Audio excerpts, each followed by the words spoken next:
اس وقت انتظار ہو رہا ہے آصف علی زرداری صاحب کی طرف سے کہ شاید ان کی طرف بھی نظر کرم ہو جائے، کیونکہ انہیں قوی امید تھی۔ کے پی کے اندر جو کچھ ہوا اس کے بعد یہ خبریں تھی کہ کے پی کے اندر پیپلز پارٹی سویپ کر جائے گی، اور اب ایسا لگ رہا ہے کہ شاید پیپلز پارٹی کو اپنے آپ کو یا اپنے قلعے کو مضبوط کرنے کے لیے پاکستان تحریک انصاف کے ساتھ ہاتھ ملانا ہوگا،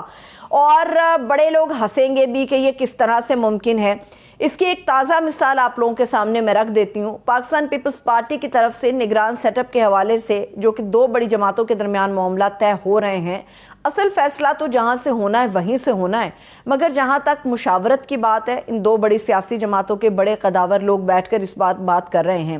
مگر پاکستان پیپلز پارٹی اس بات پہ اپنا اختلاف نوٹ کرا چکی ہے اور اب بھی اختلاف رکھتی ہے کہ نگران سیٹ اپ کے اندر تحریک انصاف کو بھی شامل ہونا چاہیے۔ وہ ملک کی تیسری بڑی سیاسی جماعت ہے۔ اس کے علاوہ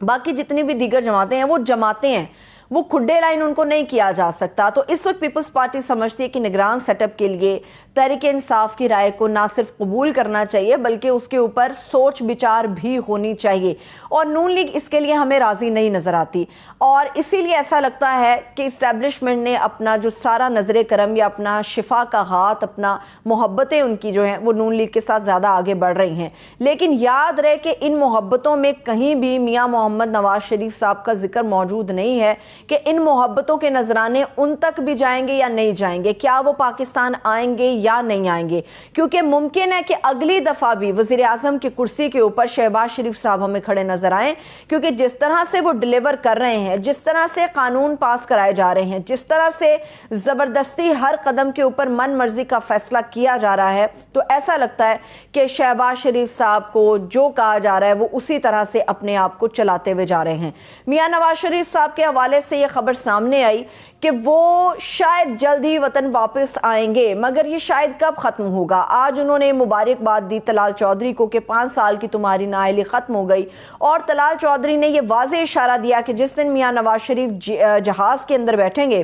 سمجھ لیجئے کہ پاکستان میں الیکشن کا موسم آ گیا۔ ایک طرف ملک کا وزیر اعظم یہ کہتا ہے کہ نئی ڈیجیٹل مردم شماری کے تحت پاکستان کے اندر الیکشن ہوگا اور نگران حکومت اپنی مقررہ مدت تک کے لیے ہوگی۔ یہ کس طرح سے ممکن ہے کہ نئی حلقہ بندیاں ہو اور نگران حکومت صرف اپنی مقررہ مدت یعنی کہ 3 مہینے تک موجود رہے؟ یہ کس طرح سے ممکن ہو سکے گا؟ لیول پلینگ فیلڈ کا موسم بھی آ گیا ہے، اور لیول پلینگ فیلڈ جس کا ایک بیانیہ پچھلے چند مہینوں میں ہمیں زور و شور سے نظر آیا،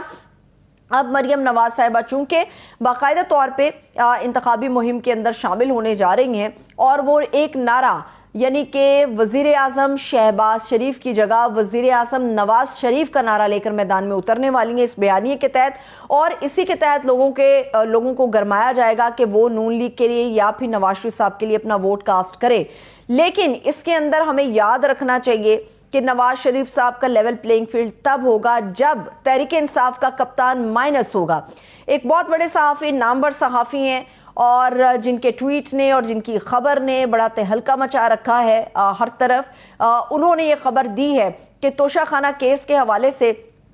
عمران خان یا تحریک انصاف کے چیئرمین نے جو استدعا کی تھی سپریم کورٹ آف پاکستان سے، اسے یکسر فوری طور پر مسترد کر دیا گیا ہے، اور یہ کہا گیا ہے ان سے کہ پہلے ہائی کورٹ کے فیصلے کو آنے دیا جائے، اس کے بعد یہ فیصلہ ہوگا کہ آپ اس طرف آ سکتے ہیں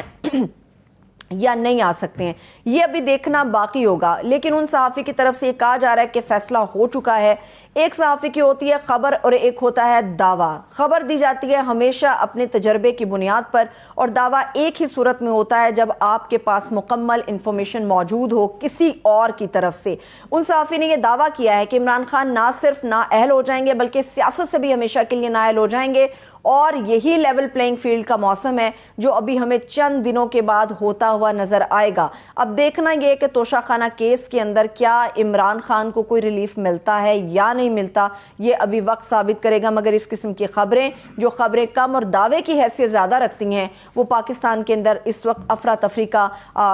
موسم لے کر آ رہی ہیں یا افراتفری پھیلانے کی وجہ بن سکتی ہیں۔ اب لیٹس سی کیا ہوتا ہے آئندہ آنے والے چند دنوں کے اندر، مگر ایسا لگتا ہے کہ فیصلے ہو چکے ہیں۔ مجھے اجازت دیجیے، اپنا خیال رکھیے، خدا حافظ۔